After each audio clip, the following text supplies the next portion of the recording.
La entrevista de hoy llega a ustedes gracias a Ministerio de Obras Públicas y Comunicaciones, Jorge Muebles, Constructora Sara Amelia, Jay Promociones, Charlie Muebles, Makeup Artist, Ayuntamiento de Santo Domingo Este, Chihuilcha Cabanas, el concepto más moderno para que vista elegante, y Estética LIK.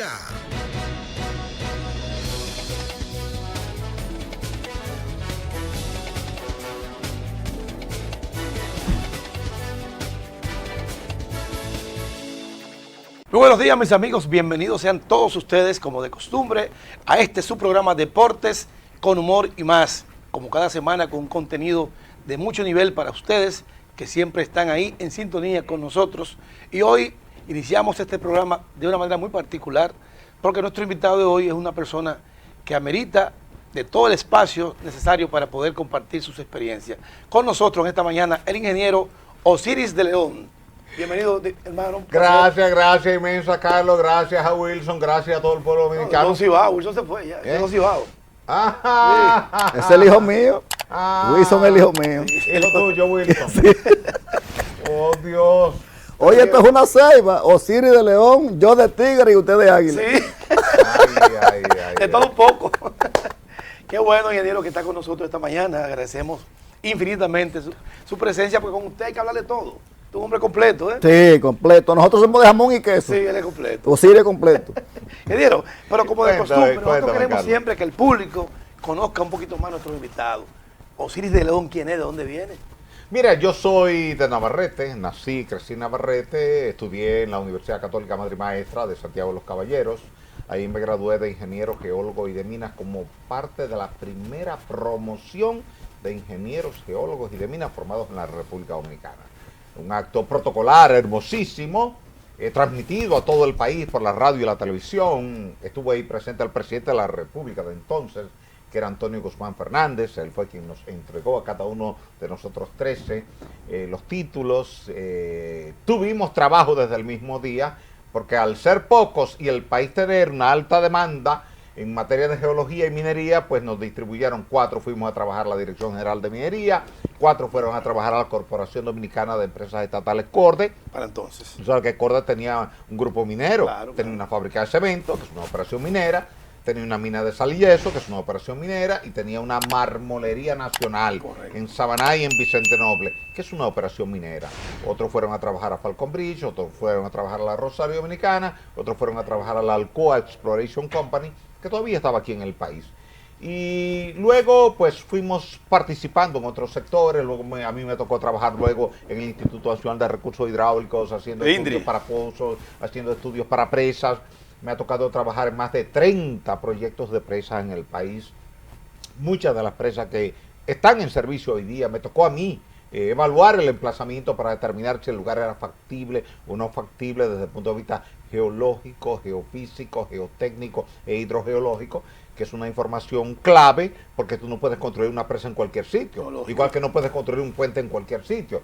Me ha tocado hacer evaluaciones para los puentes más largos y más complicados, porque a veces para cruzar un río no hay roca cerca, lo que hay es un pantano. Entonces tú tienes que ver, hasta dónde se extiende ese pantano, estudiando el subsuelo, para ver entonces bajo qué condiciones tú haces el puente. Correcto. Por ejemplo, Balaguer en el año 1986 firmó un contrato con una empresa francesa para construir el puente de Sanssouci. Iba a salir del obelisco Hembra, iba a subir sobre Fray Antón de Montesinos, Correcto. por ahí seguía por encima del río Sama y bajaba a la base naval de Sanssouci. Me llamaron para hacer los estudios, y los estudios que hicimos determinaron que todavía a 140 metros de profundidad no había roca. Eso desestimó el puente. Por eso que hay un puente flotante. Correcto. La historia del puente flotante tiene que ver con el estudio que hicimos señores, en el año primicia. 1987, comenzando el 87. Balaguer había hecho el contrato a finales del 86. Recuerda que Balaguer retoma el poder en agosto del 86. Y ahí es donde le plantean a Balaguer que hay que hacer un puente para conectar el malecón con la Avenida España. Y la idea era eso. que en algún momento se podrá Será. hacer cuando haya recursos, pero bajo otro criterio geotécnico. Correcto. Y así te puedo decir que me ha tocado participar en muchos proyectos. Por ejemplo, el gobierno inauguró hace apenas unos meses la presa de Monte Grande. Los estudios originales para la presa de Monte Grande los hice yo. En el año 1991, siendo Balaguer presidente, siendo Augusto Rodríguez Gallardo director del INDRI, la presa se iba a hacer en Quitacoraza, en un sitio denominado Cerro de los Pasitos. Me entregaron la información del sitio, el mapa. Fui, evalué y le dije, no, ahí no podemos hacer una presa. Las condiciones de permeabilidad son muy altas, la inestabilidad es muy alta, las condiciones geotécnicas e hidrogeológicas son pésimas para una presa. Tenemos que descartar el sitio. Porque se trata de represar el río Yaque del Sur, no es represar el arroyo Guanábano que tú tienes en Navarrete, no, es el río Yaque del Sur, que cuando es una crecida hay que respetarlo. Entonces exploré toda la zona y a unos 10 kilómetros agua arriba encontré un lugar adecuado y dije, ok, aquí tenemos un sitio y aquí podemos levantar la presa. ¿Usted sabía eso, don Cibao? Y ahí se Oh, construyó. pero venga acá, yo sigo la carrera de Osiris desde que yo era un muchachito. Sí. Don Osiris, yo vengo de Rabolaigo, allá en Pedernales, por allá, yo soy de por allá. Y de Tú eres pronto, fronterizo. sí, fronterizo de Cibao.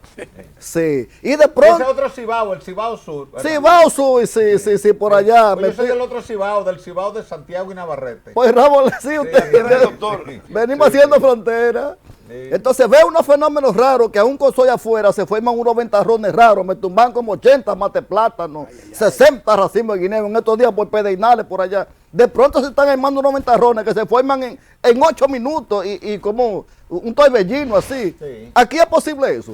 Ha ocurrido siempre y va a seguir ocurriendo. Y con el cambio climático va a ocurrir con más frecuencia. Oh. ¿Por qué? Porque siempre que un aire caliente, una corriente de aire caliente, te choque con Pero una con eso corriente allá de aire afuera. frío, Eso sí. fue terrible. No, es que no tiene que ver con la condición que tú tienes arriba, es con la condición que tienes abajo. Oh.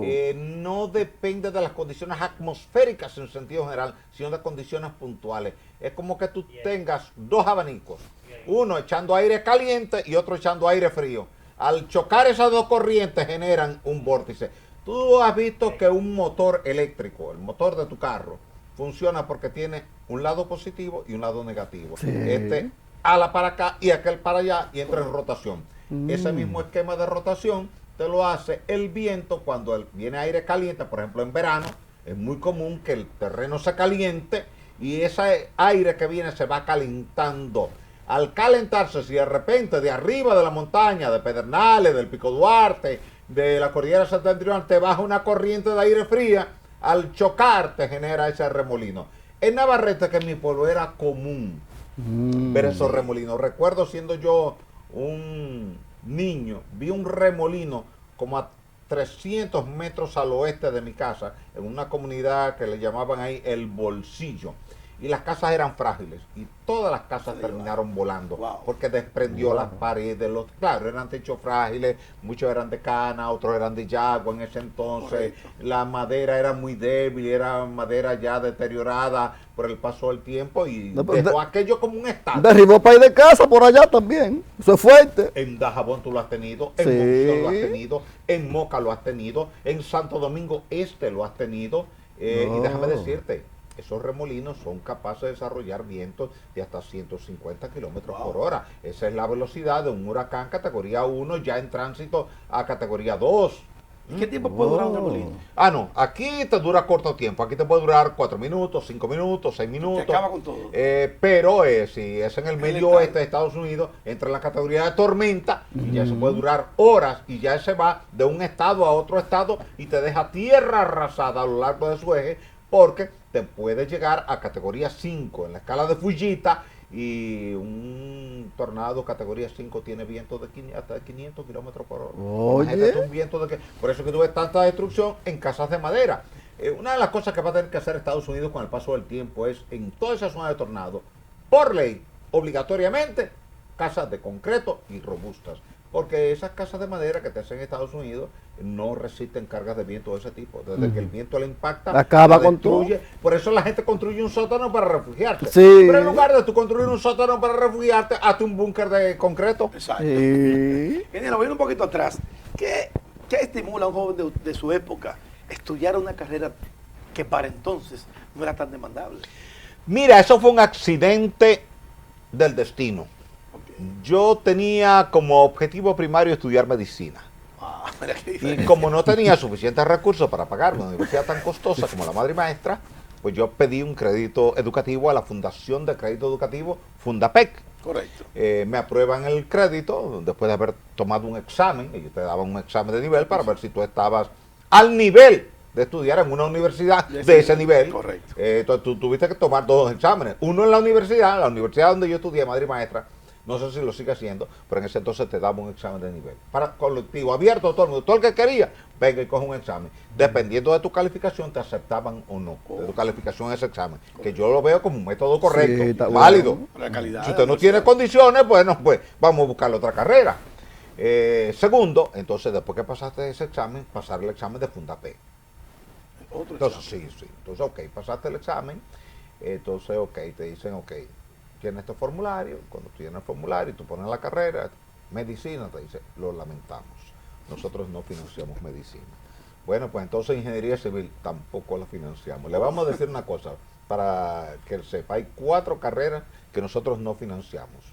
Medicina, ingeniería civil, arquitectura y derecho. ¿Y por qué? Porque ya hay demasiados profesionales en esa disciplina visión y correcta. después van a tener dificultades para insertarse en el mercado laboral. Digo, bueno, pues déjame entonces, en el interín, en lo que se resuelve cualquier cosa, ya yo había solicitado el ingreso el cambio de medicina para ingeniería civil, y al rebotarme eso, entonces decido hacer el cambio para ingeniería electromecánica. No me gustaba mucho, pero bueno, ni modo. Justo el día que me llega la aprobación del cambio de ingeniería civil a electromecánica, la universidad publica en el edificio de Aulas 1, con una cartulina de esos folders amarillos, escrito con un marcador: próximamente se abrirá la carrera de ingeniería en geología y minas. Los que estén interesados, favor pasar por la Facultad de Ingeniería. Yo iba entrando al primer piso del edificio de Aulas 1 y cuando vi el letrero me desvié, bajé la escalera corriendo y me fui para ser el primero en inscribirme. Y efectivamente, Wow. fui el primero en inscribirme en la carrera, y creo que el destino guió todo para que Exacto, uno sí, llegara sí. a esa carrera. Pero no, eso no estaba en programa. No la vi en el país, había que estudiarla afuera, pero normalmente estaba reservada para gente que tenía cierta inclinación con determinados partidos políticos, que les conseguían becas en Rusia, en Checoslovaquia, en Hungría, etcétera. Y yo estaba en estudiar aquí en el país, entonces creo que al final pues el resultado fue favorable. Excelente. Nos permitió a todos, porque la universidad graduó cerca de 200, nosotros fuimos el primer grupo. Bueno, nos reunimos hace apenas un mes en Moca con nuestro profesor querido Gastón Elanzo, que ya tiene unos 85 años de edad, y queríamos hacerle un homenaje, un reconocimiento, porque fue el profesor de todos los grupos que nos graduamos ahí. Wow. En la universidad, y todavía tiene su mente lúcida, impecable. Nosotros decimos eso, que mejor que cuando nos daba clases en los años 70. Un privilegio llegar a esa edad, y lo hicimos hace apenas un mes. Ahí nos juntamos todos, éramos cerca de 65 Wow. de los graduados en ingeniería, en geología y minas, en Madre y Maestra, y creo que entre todos hemos aportado un granito de arena al desarrollo de la Con sociedad. Osiris se dio eso de que el hombre propone, pero Dios dispone. Correcto. Sí, Oye, es así, es así. qué realmente. coincidencia. Sí. Cuando tú vas por un camino y el camino se te cierra, no protestes.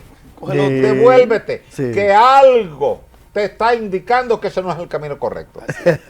Osiris, Donald Trump, que a propósito tú estás en el ojo del huracán, a propósito de los huracanes, decía, repitió 100 veces que eso del cambio climático era mentira. Que es una historia de la élite para asustar a la gente, de una élite que quiere dominar, meter miedo. ¿El cambio climático es real o no? Mira, recuerda que Donald Trump es un líder republicano. Sí. Y el tema del cambio climático es un discurso demócrata. Oh. Quien planteó originalmente el tema del cambio climático fue Al Gore. Al Gore. Premio Nobel. Escribió un libro, ganó un Oscar de la Academia de Arte de Con un California. documental. ¿Eh? Con un documental que hizo. Un documental. Pero el documental se deriva del libro. El libro se llama An Inconvenient Truth, o sea, una verdad inconveniente. que la gente lo ha traducido como una verdad incómoda. Pero realmente el texto es una verdad inconveniente. Inconveniente para mucha gente que no quería aceptar eso. Y ese es el caso de Donald Trump. Para Donald Trump el cambio climático es una verdad inconveniente. No le conviene. ¿Por qué? Por una sencilla razón. Y te vas a dar cuenta de que sí, que es así. Si tú has promovido siempre la naranja y tú eres gobierno promoviendo naranja y yo promuevo el mango, yo entiendo que si yo promuevo la naranja te estoy haciendo campaña a ti. Eso es verdad. Donald Trump entiende que si él favorece el discurso del cambio climático, él está promoviendo a los demócratas. Automáticamente. Porque es un favorece. discurso demócrata, no republicano. No. Entonces la población va a decir, bueno, pero si tú entiendes que el cambio climático es una realidad y es válido, y los demócratas están gobernando, que siguen gobernando los demócratas y no los republicanos. Sí. Fíjate que quien desaprueba el acuerdo que había firmado Barack Obama en la COP16 sobre aportar 100.000 millones de dólares para el cambio climático es Donald Trump, que tan pronto seguramente dice eso no va, ese dinero no lo vamos a dar. Y China, que es el principal emisor de gases de efecto invernadero, al ver que Estados Unidos, que es el segundo, China aporta el 25, Estados Unidos el 15, si Estados Unidos se retira, ¿qué dice China? Ah, pero si tú no vas a aportar nada, yo tampoco. Y si tú no vas a tomar ninguna medida, yo tampoco. En tal virtud, Donald Trump ha sido responsable públicamente a nivel global del retraso en la aplicación de medidas para frenar el cambio climático por negarse de forma pública en las cumbres de las partes a aceptar el cambio climático como una realidad, sabiendo él que la Organización de Naciones Unidas, a través del IPCC, que es el panel intergubernamental para el cambio climático, lo reconoce. A sabiendas que el Observatorio Mauna Loa lo reconoce, que la Organización Meteorológica Mundial lo reconoce, que el Centro de Investigación Copérnico de Europa lo reconoce. Y viendo que cada día la situación es más extrema, Antonio Guterres de la ONU te ha dicho, cada día vamos a tener más huracanes y más tormentas y más poderosos. Más calor. Tú lo estás viendo, más calor. El año pasado, que es el 2023, marcó el récord global de temperatura desde que estamos midiendo temperatura a partir de 1880 vía la Organización Meteorológica Mundial. Eso está ahí, es un dato, no es un invento de Donald Trump, de Al Gore, de Bill Clinton, tuyo, de Carlos, mío. No, no, no, eso es una realidad. Y súmale a eso que por primera vez en la historia de la NOAA, que la Administración Nacional Oceánica y Atmosférica de Estados Unidos, su pronóstico de inicio para 1 de junio de una temporada es hasta 27 tormentas, cuando el pronóstico normal es hasta 14 tormentas. La NOAA te acaba de decir hace un par de días, por primera vez presentamos un pronóstico tan dramático. Nunca habíamos presentado en finales de mayo y principios de junio un pronóstico para una temporada ciclónica entre 18 y 25 tormentas. Eso quiere decir que el mar está más caliente por el cambio climático, el contenido de vapor de agua es mayor y combinado con el fenómeno de la Niña, lo que tú esperas en la cuenca del Atlántico puede ser dramático. Exacto. Los glaciares también se han derretido. Sí. O sea, Ve a Venezuela, se acaban de derretir los pocos que quedaban. Ve a Groenlandia, más de medio Groenlandia se han derretido. Los cielos polares, los casquetes, los icebergs ya tú no los ves en la medida que tú los veías. Entonces todo eso evidentemente viene fruto de las altas temperaturas. Se había pronosticado que para el 2050 el incremento de la temperatura sería 1.5 grados Celsius en relación a la media histórica global. Se alcanzó en el 2023, el 1.5. Wow. 27 años antes de lo previsto. Se te adelantó 27 años. Sobre esa base no hay que discutir mucho. ¿Y Si cómo es un es posible, discurso entonces, demócrata. que un hombre sea capaz de tomar un tema y convertirlo en una contradicción política al margen de la realidad del tema? Y con posibilidad de volver a ser presidente. Sí, pero ¿cómo tú conviertes un tema que es real, Científico. está en los ODS, y entonces lo convierte en un tema político y desconoce lo que ya está establecido y acordado? Eso es dramático en términos políticos y es pecaminoso en términos científicos. Claro, claro. Es decir, un presidente de la República, por grande que sea el país, por poderoso que sea el país, no puede contradecir a la comunidad científica, porque a la larga la ciencia es la ciencia. Tú no puedes cambiar las leyes de la física, las leyes de la química, las leyes de las matemáticas, porque eso se impone. Porque tú seas de derecha, de centro, de izquierda, tú no puedes cambiar criterios científicos que están establecidos y aceptados. Tú tienes 3 leyes de Newton: la de la inercia, la de la fuerza igual a masa por aceleración y la de acción y reacción. Tú no puedes cambiar eso porque una de ellas no te guste. Eso es así. Eso es así. Señores, estamos conversando con el ingeniero Osiris de León, geólogo, este hombre científico, miembro de la Academia de la Ciencia de la República Dominicana, ¿cierto? Así es, desde el año 97. Así es, y es un hombre que es consultado por todos los gobiernos, empresas privadas también, y un gran conocedor de los temas del clima, que a propósito, en el día de hoy se inicia formalmente la temporada ciclónica. De acuerdo al calendario humano. Correcto. Nos gustaría saber, de todas maneras, cuál es su valoración en lo que se percibe como una de las más activas en los últimos años. Mira, la temporada ciclónica realmente se está extendiendo en los últimos 10 años, desde el 15 de mayo hasta el 15 de diciembre. No hay que hacer un ejercicio muy extenso para convencer a ustedes y a la sociedad de esa realidad, porque ustedes recordarán que el 11 de diciembre del año 2007 vino la tormenta Olga y arrasó en la sociedad dominicana.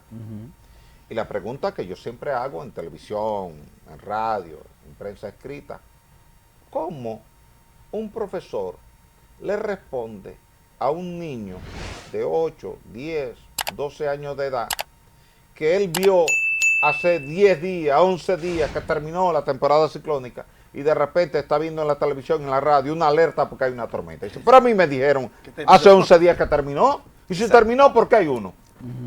Una cosa es el calendario humano, correcto, porque el ser humano trata de acercarse a la naturaleza, y otra cosa es la naturaleza. Entre lo que plantea el ser humano y lo que plantea la naturaleza, prevalece lo que plantea la naturaleza. Sí. No porque el ser humano lo que hace siempre es estudiar la naturaleza y buscar cómo acercarse con un modelo matemático, un modelo predictivo, pero la naturaleza no sabe de matemáticas. La naturaleza aplica las reglas ¿de qué? Del universo: presión, temperatura, flujo de viento, y situaciones que no están previstas en un modelo se pueden dar. Como tú decías ahorita de un remolino, con un sol afuera, de repente viene un remolino. ¿Estaba en el modelo? No, pero se dieron condiciones que no estaban en el modelo y se produjo eso. Entonces, la naturaleza se impone. ¿Qué quiere decir esto? Que cuando tú vas a hablar de una temporada ciclónica, primero, en el Caribe tú tienes que prepararte, no del 1 de junio al 30 de noviembre, sino del 15 de mayo al 15 de diciembre. El pico de la temporada está en septiembre y octubre. Recuerda que San Zenón vino en septiembre. Sí.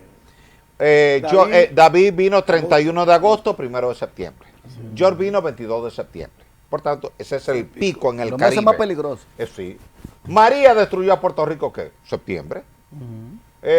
Harvey destruyó a Houston, septiembre. Entonces, septiembre es crítico. Ahora, tú no tienes que...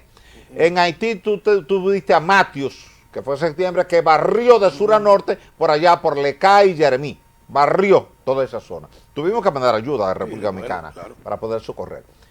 Eso quiere decir que en el Caribe, ya desde abril, tú tienes que empezar los preparativos. Correcto. Defensa Civil, Cruz Roja, Cuerpo de Bomberos, Comisión Nacional de Emergencia, Centro de Operación de Emergencia, las alcaldías que están articuladas con las gobernaciones en los comités de emergencia de cada provincia. Correcto. Entonces tú tienes que empezar a podar. No tienes que esperar a que el Centro Nacional de Huracanes te diga que se está formando una tormenta. Ten eso listo. Limpiar la calle. Y ahí tenemos que entrar nosotros también como ciudadanos. A nosotros nos gusta mucho comernos un picapollo y tirar la cajita y el hueso por la ventana del autobús. Eso es incorrecto. Eso es incorrecto. Déjeme interrumpirle, porque justamente desde el Ministerio de Obras Públicas se ha puesto en marcha el programa Mi Autopista Limpia, un programa en coordinación con los ayuntamientos, y justamente ayer tenemos una reunión con la comunidad en la zona de la 6 de noviembre, que usted sabe cómo sí, no, un vertedero. Tratando de concientizar, de educar a la población, porque como usted dice, llega el problema, el Estado hace su esfuerzo, pero la comunidad entonces... Te daña. Y cuando llegan las consecuencias, ¿qué ocurre? Ahí construyeron encima de la Cañada de Guajimía. Sí, En el ahí cauce. sale la cañada de Ahí Guajimía. construyeron encima del cauce. Sí. Wow. Entonces así no puede ser. Entonces, no puede ser así. Hay reglas de urbanismo, de convivencia, de vialidad, que todos debemos respetar. Entonces, yo no puedo coger mi basura y tirarla en la vía pública porque eso es pecaminoso. Además, eso está penalizado en la ley ambiental 6400, solo que no te la aplican. Exacto. Pero si te la quisieran aplicar, te la aplican y con drasticidad, con dureza, te la pueden aplicar. Pero la gente se ha acostumbrado a tirar la basura en cualquier lugar. Me contó un amigo que fue un día a una excursión a Costa Rica, que uno de los que andaba en el tour, de repente sacó una menta, se comió la menta y soltó la envoltura, que es pequeñita, Sí, es plástica y es insignificante, transparente, puede ser. insignificante. Y un niño que estaba ahí lo miró y le dijo, señor, usted no es de aquí, ¿verdad? Él dijo, ¿por qué? Dice, porque aquí no tiramos los papelitos en el bien. suelo. Wow. El niño le dijo, el niño. Entonces, en cada hogar, en cada escuela, en cada hospital, en cada centro comercial, en cada mercado, en cada supermercado, en cada plaza, tú debes tener varios cestos, uno para materia orgánica, Claro. uno para vidrios y plástico, plástico. otro para papeles y cartones, y educar a la gente. E inclusive yo he sugerido muchas veces que hagamos algo que se hacía cuando yo era muchacho. Cuando yo era muchacho, la botella de refresco tú ibas y la cambiabas por caramelo Sí, al colmado, ¿te acuerdas? sí. Y la funda vacía de cemento, cuando estaban construyendo en la calle, tú cogías la funda vacía y venía un señor llamado Chilo y él te daba 2 cheles por cada funda. Imagínate tú. Entonces no había que dejar la funda ahí, tú juntabas 10 fundas, entonces Chilo te daba 20 cheles y con 20 cheles tú comías mucho helado, mucho dulce, mucho caramelo, que tú ibas y comprabas al colmado. Y todos los muchachos estábamos siempre pendientes a eso, porque era una diversión, pero eso mantenía la vía limpia. Correcto. Si en las zonas periféricas al río Sama, al río Isabel, al río Jaina, A las tú pones cañadas. cada 500 metros un puesto de compra de botellas plásticas, de botellas de vidrio, de papeles, de cartones, de hierro, de metal en sentido general.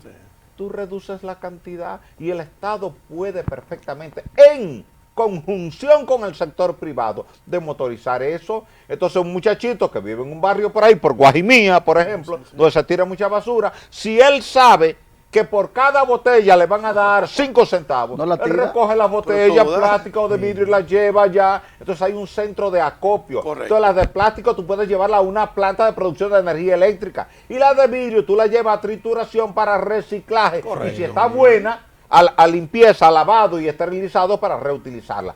Hay muchas cosas que se pueden hacer. Y yo creo que ahí tienen que intervenir las alcaldías trabajando de la mano del gobierno central. Pero los puntos críticos que tenemos, que ya tú lo conoces en cada barrio, en cada sector, que se inundan, ve ahora a drenarlo con tiempo. Correcto. Yo vi en estos días, y lo puse en Twitter, hay un club en la parte oeste de Santo Domingo. No voy a decir el nombre del club porque no quiero lastimar a nadie.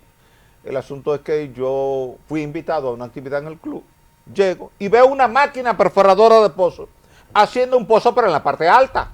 Cuando la parte que se inunda es la de abajo. Entonces, ve acá, ¿qué pasó aquí? Aquí o no le dieron la información correcta o no saben lo que tienen que hacer o están buscando hacer volumen. Porque a nadie se le puede ocurrir hacer un pozo filtrante en la parte alta cuando esa parte nunca se inunda. Coincidencialmente, esa noche llovió. Cayó un aguacero mientras estábamos en la actividad social que organizó ese club. Se inundó allá abajo, por ahí arriba no se inundó. Donde estaba la máquina se quedó igualito, seco. No me hagas el pozo filtrante en la parte alta, házmelo en la depresión topográfica, que es donde se acumula el agua. En el fregadero de tu casa y en el lavamanos de tu casa no hay una parte baja en el centro por donde el agua drena. claro. El agua no se acumula arriba. Sí, y abajo. Entonces, aplica ese criterio. Eso fue diseñado por ingenieros, gente que sabe de eso. Entonces, cuando tú estás hablando de drenaje, consulta con ingenieros que te van a decir, mira, el agua se mueve sola de la parte alta a la parte baja. Tú no vas al río Yaque a la fuerza desde el pico Yaque hasta Santiago. Baja solo, Automático. atraído porque por la fuerza de la gravedad. Ahora, para atrás tú no puedes llevarlo. Por tanto, aplica el mismo criterio para el drenaje. Cuando te llueve, ¿dónde se me acumula el agua? Aquí. Ahí siempre se acumula. Entonces vamos a drenar ese punto. Y ya todo el resto del agua de toda la comunidad va directa para allá. en la temporada ciclónica, identifiquemos esos sitios, drenemos esos sitios, o con filtrantes de gran diámetro, o con un dren francés, o con una canaleta, pero lo que más hay es forma de drenar. ¿Qué error hemos cometido como sociedad? Nos hemos preocupado por construir edificios altos, por construir calles, avenidas, aceras, contenes y estacionamientos. Y hemos bloqueado toda la porosidad natural del suelo, por donde el agua se infiltraba en esta roca caliza porosa y el agua se iba bajo el subsuelo. Lo hemos bloqueado, pero no le hemos dado un drenaje alternativo. Si yo te tapo la nariz y te tapo la boca, ¿por dónde tú vas a respirar? Tú no tienes cómo respirar. Eso le pasa al suelo. Si tú le bloqueas la porosidad, el agua no tiene cómo entrar. ¿Qué va a hacer? El agua se acumula arriba y forma un charco. Y después nos quejamos del charco, pero fuimos nosotros que creamos el charco. Porque antes, cuando nosotros como sociedad no vivíamos aquí, el agua se infiltraba. Una manera de tú darte cuenta, muy sencilla. Donde tú ves muchos ríos, muchos arroyos, muchas cañadas, es porque el terreno es impermeable y el agua no se puede infiltrar y tiene que correr superficialmente. Donde tú no ves muchos ríos, muchos arroyos, muchas cañadas, es porque el agua se infiltra verticalmente. Por eso, desde Los Amas hasta el Jaina, tú no tienes un río.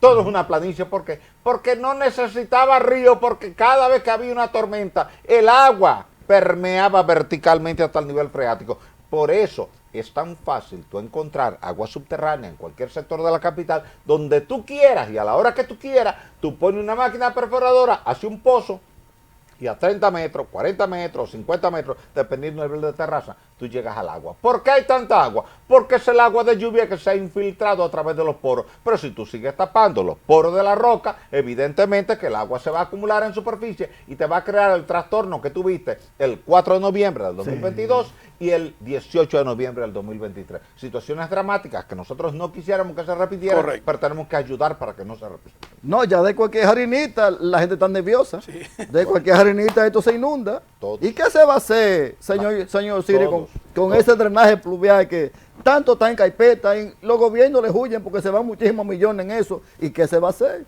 Mira, muy sencillo. Tú tienes el Mar Caribe ahí del lado sur. Una ciudad donde tú tienes el mar ahí en el borde, no tiene por qué inundarse nunca.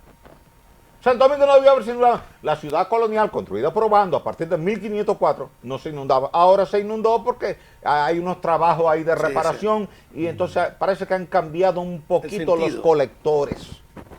Siempre tú tienes que tener un colector y un drenaje capaz de captar y transportar la PMP, la precipitación máxima probable. ¿Cuál es la mayor cantidad de agua que me puede caer aquí en una tormenta, en un huracán? 80, 90, 100 milímetros de lluvia por cada metro cuadrado y por cada hora. Mi drenaje tiene que tener capacidad para eso. Si no, se te arma un cuello de botella. ¿Por qué se te arman tapones? Porque tú tienes más autos en la calle que el ancho de vía. Ahora, si tú ampliaras, entonces tú pudieras resolver el problema. Eso pasa con el agua. Si tú tienes una vía de este ancho y de repente llega a un sitio de este ancho, el agua no puede pasar. Entonces, nosotros hemos ido cambiando el sistema. ¿Qué es lo que tenemos que hacer? Todas las avenidas, norte-sur, como Máximo Gómez, como Ortega y Gasset, como Tiradentes, como Abraham Lincoln, como Winston Churchill, como Luperón, ponla a drenar hacia el mar. Hazle un túnel por ahí. Pero está en agenda. Una canaleta. Pero está en agenda eso. Yo entiendo que sí, que está en agenda. Sí, yo lo he planteado muchas veces y el gobierno central ha dicho que está en disposición de hacerlo y eso es buena noticia. Qué bueno. Hay un tema que queremos su opinión. Se ha dicho que en el país hay una gran concesión, perdón, la palabra se me fue, concesiones mineras. Sí. Correcto, y que en el país, una gran franja de la parte norte sobre todo, hay oro. ¿Eso es correcto? Mira, República Dominicana ha sido un territorio bendecido por la naturaleza en materia de minerales, metálicos y no metálicos. Okay. Tú tienes oro, plata, cobre, níquel, zinc, que no lo tienes en otros países de la región. Tú tienes una mina en operación que está en Cotuí, hoy día manejada por Barrick. Y esa mina es el quinto productor de oro del mundo como mina individual. Wow. Solamente 4 minas en el mundo producen más minas. Cuando tú pones República Dominicana en el mapa mundi no se ve. Correcto. Al lado de Rusia no se ve, al lado de China no se ve, al lado de Estados Unidos y Canadá no se ve, al lado de Brasil no se ve. Sin embargo, tenemos más oro que muchos de esos países. Wow. Eso es fruto de una situación muy particular. Ese oro no es de esta región. Oh, no. Ese oro viene del Pacífico. Este territorio hace 150 millones de años estaba en el Pacífico. ¿Cómo va a ser? Tú ves que tú dices el oro de California. ¿Dónde está el oro en California, en Las Vegas, en Nevada, de la parte oeste? Ahí había una cámara magmática Se ha movido. que subía aguas, no, la corteza se ha movido. Okay. Pero la cámara magmática está abajo. ¿Ves? Es como que tú pones una vela aquí y yo tengo arriba una tela que se va moviendo y le va haciendo hoyos diferentes. Una correa transportadora de un supermercado o de una plaza comercial, tú te pones en el primer escalón y sin caminar te subes arriba al segundo nivel, al tercer nivel. Entonces, la corteza terrestre se mueve como una correa transportadora, pero el movimiento es muy lento. Esta placa, de donde estamos nosotros, la placa del Caribe, se mueve apenas 20 milímetros al año, que es la velocidad a la que crece la uña. Tú no ves tu uña creciendo, pero ella está creciendo. Tú no ves tu pelo creciendo, pero deja 3 meses sin ir al peluquero, que se nota. Se nota. No te afeites durante un mes y tú vas a ver que se nota. Sí. Entonces, esa es la velocidad a la que se mueve esa capa. Entonces, cuando estaba ya hace 150 millones de años, había esas inyecciones hidrotermales enriquecidas en oro. Por eso este territorio en la cordillera central tiene tanto oro. Todos los ríos que salen de la cordillera central, todos tienen oro. Por eso tú ves tanta gente que lava oro en Villa Altagracia, en Mao, en San José de las Matas, y vive familias que tienen 3 y 4 generaciones ya viviendo de eso, del lavado de oro. Lavan la arena y ahí sacan pepitas de oro. Todavía se puede hacer. Todavía. Tú vas a Villa Altagracia, a Lo Más Sucia, a La Cuchilla, a La Rosa, a El Badén. Tú vas a Medina y ahí tú encuentras familias enteras, el abuelo, la abuela, el papá, la mamá, el hijo, la hija y el esposo de la hija ahí lavando oro como un colectivo, como una familia, porque hay mucho oro. Por eso es que tú ves que aquí, cuando Cristóbal Colón llega en 1492, su primera sorpresa es ver en los indígenas pendientes con oro. ¿Y dónde ustedes encontraron eso? Los indígenas ni valor le daban a eso. Wow. Y es ahí donde ellos, los indígenas, llevan a los colonizadores a Cotuí, donde estaban sacando oro, a Villa Altagracia, y es lo que hace que llegue Obando aquí. Obando llega aquí no a fundar la ciudad colonial, sino a establecer una industria de extracción de oro en la desembocadura del río Jaina, y por eso se emplaza aquí en este sitio. La primera fiebre del oro en América no fue en California, no fue en México, fue aquí. Obando vino a eso, por la cantidad de oro que hay. Nosotros no hemos aprovechado en su justa dimensión todo el potencial de oro que hay en el subsuelo dominicano. Y a partir de ahí se quedó aquí, Obando con Albert Thomas. Ahí están los dos. Sí, ahí está, sí, ahí está. Señor Osiris. Siempre están ahí. Siempre no se mueven. Obando y Albert Thomas. ¿A qué se debe que compartiendo una misma isla, Haití y nosotros, ya que aislado no haya de nada? Eso es algo increíble. ¿A qué se debe? Mira, recuerda que nosotros somos un territorio insular alargado. Los vientos alisios vienen del noreste. Por tanto, el viento que viene cargado de vapor de agua, con quien primero choca es con Samaná, después con los haitises, después con Sabana Grande de Boyá, Monte Plata, Peralvillo, toda esa franja, hasta llegar a Villa Altagracia. Es muy difícil que tú pases por Villa Altagracia y no esté lloviendo. De ahí va con La Cumbre, Piedra Blanca, Bonao, La Vega. Y ya ahí se consume casi todo el vapor de agua. Por tanto, los ríos de esa zona son los más caudalosos y eso influye indiscutiblemente en la producción agrícola, un factor. Segundo, nosotros hemos tenido minería desde la colonización, porque ya los indígenas estaban desarrollando actividad minera aquí, y los españoles toman esa mina en 1505 y la mantienen hasta 1525. Y los diferentes gobiernos le han dado importancia a la minería, y eso ha sido un soporte importante. Las playas, las mejores playas evidentemente están en la mitad este, porque desde la desembocadura del río Jaina hasta Bávaro, Punta Cana, Macao y Nisibón, tú tienes una plataforma de roca caliza coralina emergida del fondo oceánico, y cuando el oleaje golpea desprende partículas, y eso es lo que te forma a ti las playas de arena blanca. No el pez loro que te dijeron en una ocasión de que esas playas son blancas porque hay pez loro. Eso es un mito. Yo desmonté ese mito y dije, señores, eso no es verdad. Es cierto que el pez loro cuando come algas, se come algunas partículas de roca, pero las excreta porque no es metabolizable orgánicamente. Correcto. La caliza es un mineral, es carbonato de calcio. Tu organismo no puede metabolizarlo. Tú te puedes comer una libra de piedra molida y tu cuerpo la va a excretar porque no la puede metabolizar, Correcto. porque no es materia orgánica. Eso pasa con el pez, la excreta. Entonces, como ven que sale arena y dice, el pez forma eso. No. Es una dinámica de la naturaleza desde hace 4.000 millones de años y los peces apenas tienen 550 millones de años en el planeta Tierra. Por tanto, eso es descartable. Ahora bien, súmale a eso que la cultura nuestra es una cultura de gente proactiva, gente optimista, gente trabajadora. sí. No es la cultura del lado occidental. El lado occidental fue una situación muy particular después de la colonización, donde muchos que no querían estar en las plantaciones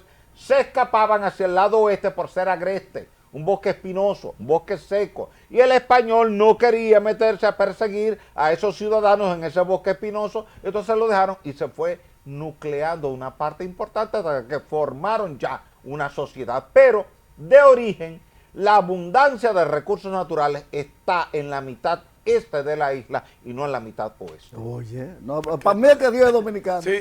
Sí, es increíble. Nació aquí. Increíble. Wow, señores, estamos disfrutando de esta conferencia prácticamente, Sí, ¿verdad? sí, Este hombre que tiene tanto conocimiento y experiencia, sobre todo en esos temas. Gracias, Carlos. Don Cibao, ¿usted tiene algo para don Oh, Osirio ahí, claro, sí, no podía irme sin bendecir esa eminencia Claro. con algo que le escribí Dele. de mi propio pesculio. Dele, que usted es un hombre que siempre tiene ahí rengueñengue. Sí. Sobre Osiris de León, máster de la geología, en toda la geografía, con Beisay es un melón. Como todo un campeón te describe lo que pasa, para que usted desde su casa se informe y esté consciente de fenómenos presentes hasta en la franja de Gaza. Sea temblor o huracán, tsunami, lluvia o ventarrón, la tormenta o el ciclón o la furia de un volcán. Así que deja tu can y no haga como otro. Este señor es un potro informándole al país. Llegó al Everest Taís, un logro más para nosotros. Hombre, come. Gracias. ¿Qué le parece? Inmensa, Bien gracias. merecido. Agradecido. Duro, No, tremendo, me gustó. Y un paisano, somos de allá, Sí, de allá, Cibao, del sitio. el Cibao. Bueno, señores, definitivamente que habrá que traer a Osirio otra vez, Sí. para que su agenda lo permita, porque Claro. hay una cantidad de temas importantísimos que no lo pudimos tocar en el día de hoy por un tema de tiempo. Pero los tocaremos más adelante. No, Sí. definitivamente. Pero hemos disfrutado y recordarle a los amigos que esta entrevista podrán verla mañana, retransmitida aquí por este canal a las 8 de la noche y el lunes en nuestro canal de YouTube, Deportes con Humor y Más, y en nuestras redes sociales. No se muevan, que vamos a regresar con algunas informaciones importantes deportivas y temas también de actualidad después de la pausa.